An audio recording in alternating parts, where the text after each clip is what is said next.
अबेले दरोगा डंडा पांडे ना आइले ते फोन लगाओ यशराज। हाँ कहाँ रही गलन पता लगाओ। आ गए पांडे नहात रहनी है जैसे भैया जी फोन कहनी है कच्छो बनियाई ना पहनी है खाली वर्दिये पहन के भागला होता नहीं। बैठा। यही से तो पूरा थाना लेके ही जा गई है। तो जल्दी से अपहरण के केस दर्ज कला। अब हम का लिखी जौन लिखे के बाद रउए लिखी हम हस्ताक्षर कर देते नहीं। इली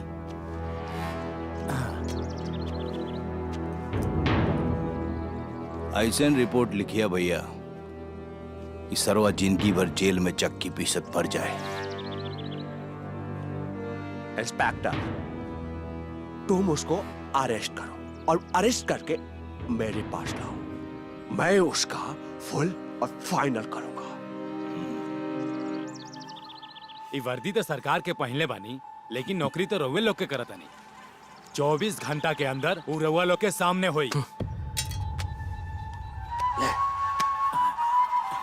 अब तो 12 ही घंटे में हो जाए।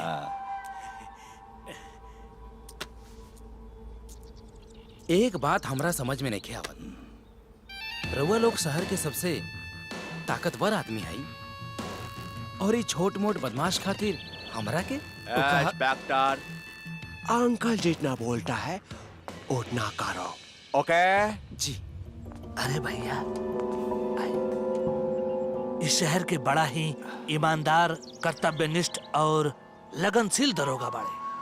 हाँ भैया, ये दरोगा जी के पंजा के सिकंजा से बच ना पाई भैया। ऑफिसर, आपको जो करना हो वो कीजिए, मुझे सिर्फ मेरी बेटी वापस चाहिए। निफिकिर होके सुती, हम रातों रात राउर बेटी के खोज निकाला। चला था नहीं।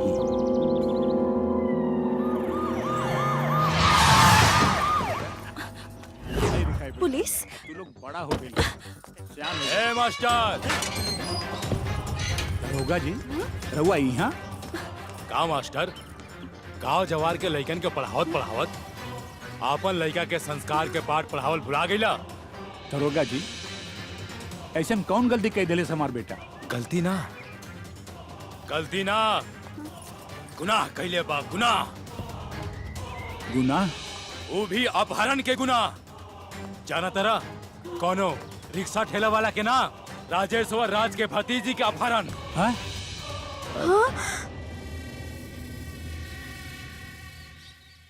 आईपीसी के धारा 363 लागल बा। 24 घंटा के टाइम देता नहीं। 24 घंटा 24 घंटा में तोहार बेटा वो लड़की के पेश ना कैलस तो तोहारी घर, ई ट्रैक्टर, वो गाय भैंस, घर के थरिया लोटा और ई मस्टराइन के गहना और तुम्हारी चश्मा सब कुड़की हो जाए। दरोगा जी, ये का बदतमीजी करतानी? बदतमीजी? हाँ, बदतमीजी से याद आई, तुम्हारी जवानी के भी कुड़की हो सकेला। जा तनी मास्टर जी, ए बार तो इज्जत से पेश है निया। मास्टर के दरवाजा बाना। बाकी याद रखिया, दरोगा डंडा पांडे हमार नाम बा। हम पोखरा में ढेला फेंक के मेढक पकड़ीला, याद रखिया।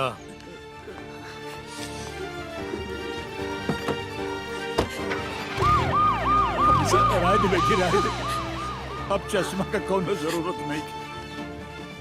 हमरा जब ना देखे के रहल, आज हमार बेटा हमरा के वो दिन दिखाई देलस। बाबूजी, ना बाबूजी, सब ठीक हो जाए बाबूजी। रहुआ चिंता मत करी बाबूजी। बाबूजी रहुआ रोई ना।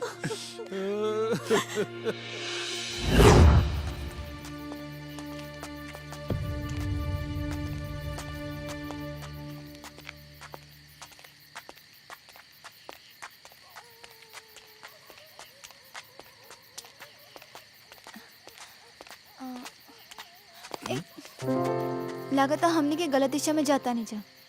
हमने के हेने जाए के रहे ना। उन्हें तोहार नैहर बा, अहेने ससुरार। हम अपना घरे चले के कहले रहनी और तू अपना घरे ले जाता रहा। अरे नैहर से तो आवते बाड़ू, अब चला तनी ससुरारो घूम ला, सास ससुर के आशीर्वाद ले ला, फिर सुदिन के हिसाब से जैसन होई वैसन कइल जाई।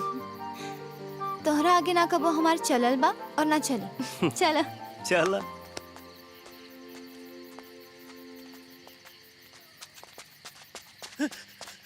अरे तू लोग यहाँ घूमता रहे, आज बाबूजी के पुलिस बेइज्जत कैले से।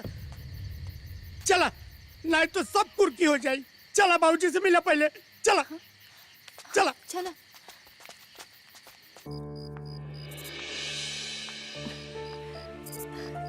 बाबूजी, बाबूजी बिहाने से कुछ नहीं की खैले।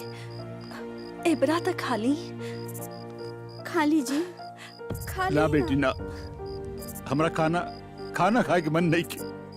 अगर हो सके ना तो हमारा के कहूं से माहौर ले आके दे दे जहर। अब हमार जिए के मन नहीं के ना, जिए के मन नहीं के। अरे उधर होगा हमारे द्वारे पे हमार बेइज्जती कह के चल गई, हमारे मुंह पे कालिख पोत के चल गए। अब हम गांव समाज के सामने का मुंह दिखाई, बताओ का मुंह दिखाई। बाबूजी तू बोल बोल, हमारी परवरिश में कौन खोट रह गए रहे? जवन तू आज हमारा किस दिन दिखावले, बोल। बाबूजी, बाबूजी,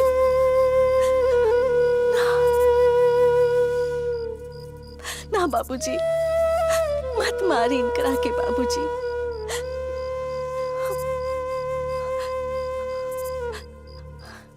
ये दोनों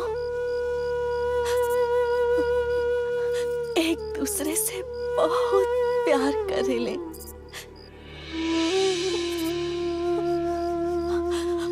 और प्यार कई गुनाह ना होला बाबूजी। आशीर्वाद दे दी इन दोनों लोग के बाबूजी। हाँ बाबूजी, ई सही कहता बीजी हमार अपहरण नहीं कैले। अपन खून पे भरोसा रखी। एगो मास्टर के बेटा अपराधी ना हो सकेला। हाँ, अनजाने में कुछ गलती जरूर हो सकेला। गलती गलती होली, अनजाने में हो चाहे जान के। बिंदिया, हाँ, एक दूसरे से प्यार करे लेना। हाँ बाबूजी। लड़की के ले जाए और इज्जत से ओकरा घरे वापस कर दे। हम अभी जिंदा बानी, हम ओकरा घरे जाके ओकरे महतारी बाबा उनके घर वालन से बात करब, या हम डंका के चोट पे करब, गाजा बाजा के साथ करब। तू वहीं चला जा, यहाँ से चला जा हमारे आंख के सामने से।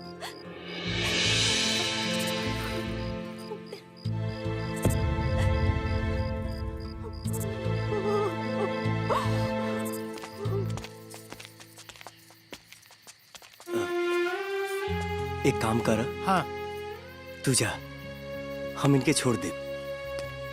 लेकिन भैया संभाल के जाइए। ठीक बा, आओ। हे भगवान।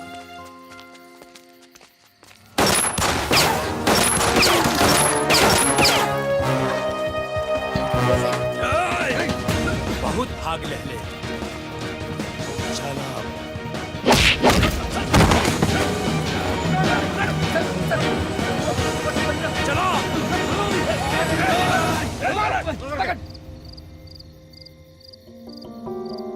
इतना समय बीत गल, तारू दरोगा कोनो खोज खबर तक न ले ले।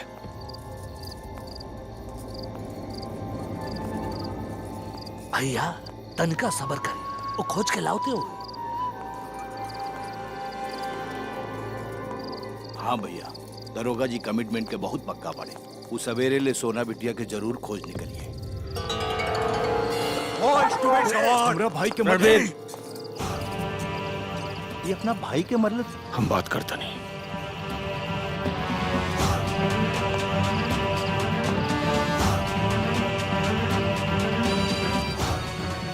तू ठीक बाड़ू? हाँ पापा। तुम्हारी इतनी हिम्मत कि तुम मेरी होने वाली वाइफ का किडनैप किया? चुप!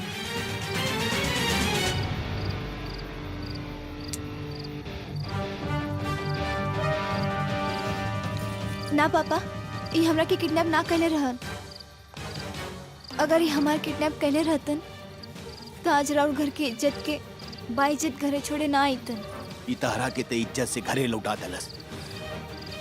देखा तानी ये इज्जत से कैसे लौट के जाई। हमार बाबूजी हमके निर्माण के संस्कार सिखौले बाड़े। हमरा प्यार पा आँच आई तो हम सुनामी के राह पे चल देब।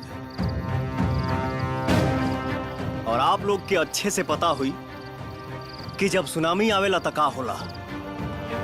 आगे के बात हमार बाबूजी ही करी है। चलो तनी, प्रणाम। भैया